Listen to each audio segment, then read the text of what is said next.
College is a transformative place. I'd venture to argue that no person is the same as they were 4 years prior at any point in their lives. But college in particular is a very change-inducing place because of how much you learn in such a short amount of time. More than just learning in your classes, you're learning how to survive on your own for the first time. See, doing laundry, building relationships, pursuing careers, etc. And though I loathe sweeping generalizations, I think I can safely identify 5 general trends of how people tend to change in college. Bear with me, yeah? Change number 1, the way you view your hometown. When you're in high school, home is the center of your universe. For people who have lived in the same place for the majority of the amount of time before they go to college, their hometown is the only place they know as well as you would only if you had lived somewhere. Their high school friends are their friends since they were tots. But young adults who go to college are asked to create a new home for themselves, or at least an environment that could be a good home substitute in the meantime. When this takes place, I think one of 2 things happens. 1, you might gain a new, deepened appreciation for your hometown. I've seen this with friends like Callie and Chris, who after going to college realized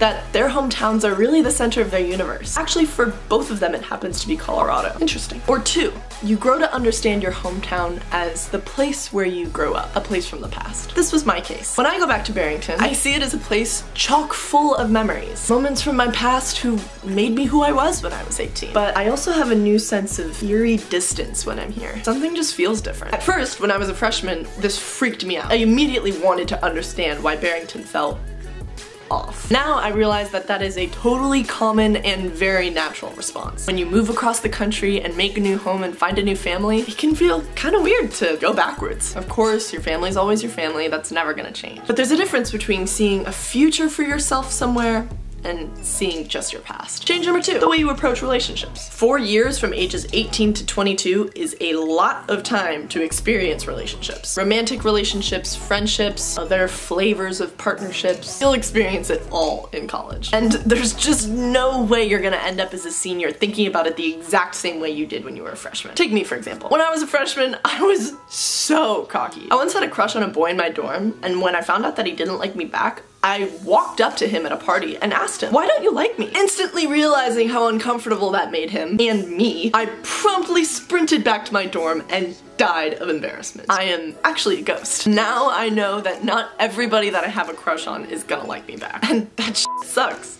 But it's okay. Because this whole thing is just about learning and figuring out how other people work and who you are and how those 2 things come together. It's about patience and faith and confidence. It's about a lot of things. And no matter if you stay in a committed relationship for the entire duration of college or taste test other types of partnerships, I promise that by the time you graduate, you're gonna be way more mature about it than you were as a freshman. And then to think, we've got so much more to go after graduation. Yikes. Change number 3. The way you see your parents. When you're in high school, your parents are your parents. No matter if they're the type to be asking you every 5 seconds if your homework is done yet or if they're totally laissez-faire, there's a pretty strong understanding that those 2 individuals are mom and dad. And that's pretty much the extent of their category of existence. But for some reason, for a lot of students, once they get to college, we realize that our parents are human beings. Yeah. You realize they had a life before they had you. They were once 18 years old. They probably kissed other people, have dreams and hopes and failures. The whole thing. Just like full-fledged people. I'm amazed at how many of my friends had the same exact realization early on in college. The good news is, it changes how you interact with your parents for the better. It's amazing how the quality of a conversation can improve when you deeply understand that the person you're engaging with has opinions and thoughts and experiences to share. Crazy. Change number 4.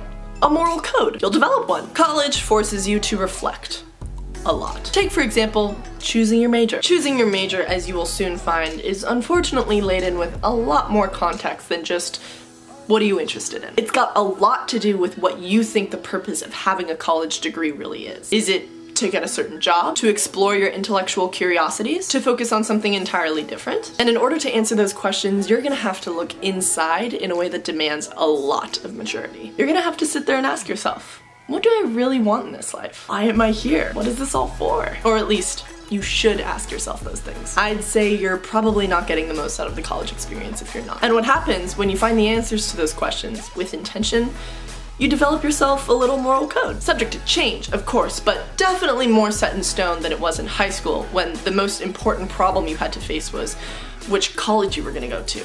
which, if you didn't know already, is an extremely overrated concern. College is what you make of it, less the institution itself. And finally, number 5. The way you see your college. I remember freshman year when I was so bright-eyed and bushy-tailed about being a freshman that I practically jumped for joy every time I saw a palm tree or heard the band play. My upperclassmen friends used to tell me all the time, "Oh, it's so cute you're not jaded yet." And I'd get pissed. Excuse you, jaded. I'm never gonna think this place isn't the shit. I'm never not gonna be grateful from the top of my head to the tips of my toes for the divine gift that was my acceptance into this heaven on earth of an academic institution. Well, spend 4 years anywhere and you'll learn a lot about wherever you are. The good and the bad. I think a lot of my friends view Stanford differently now than we did when we were frosh. We know where the cracks are, where it could be better. And I know this doesn't sound very good, but you kind of get used to it. You know, the whole Stanford thing. I admit it. I got used to the palm trees. To the point where now, if they're not around, I get very bitter. Now, that doesn't mean we don't still love our school, but maybe we're just not as enchanted with it as we were upon first arrival. And if you want to know what I mean when I say the cracks, keep an eye out for tomorrow's video.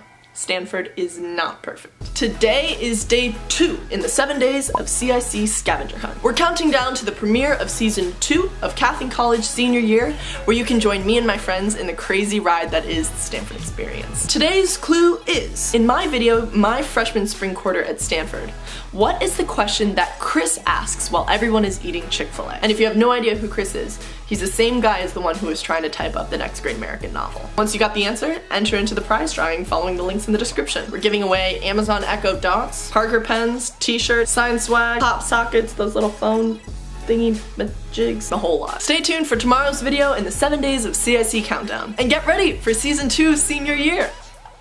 Subscribe to Cath in College for more college stuff and my life stuff. And if you like this video, give it an old thumb. Muchas gracias for watching. See you guys tomorrow.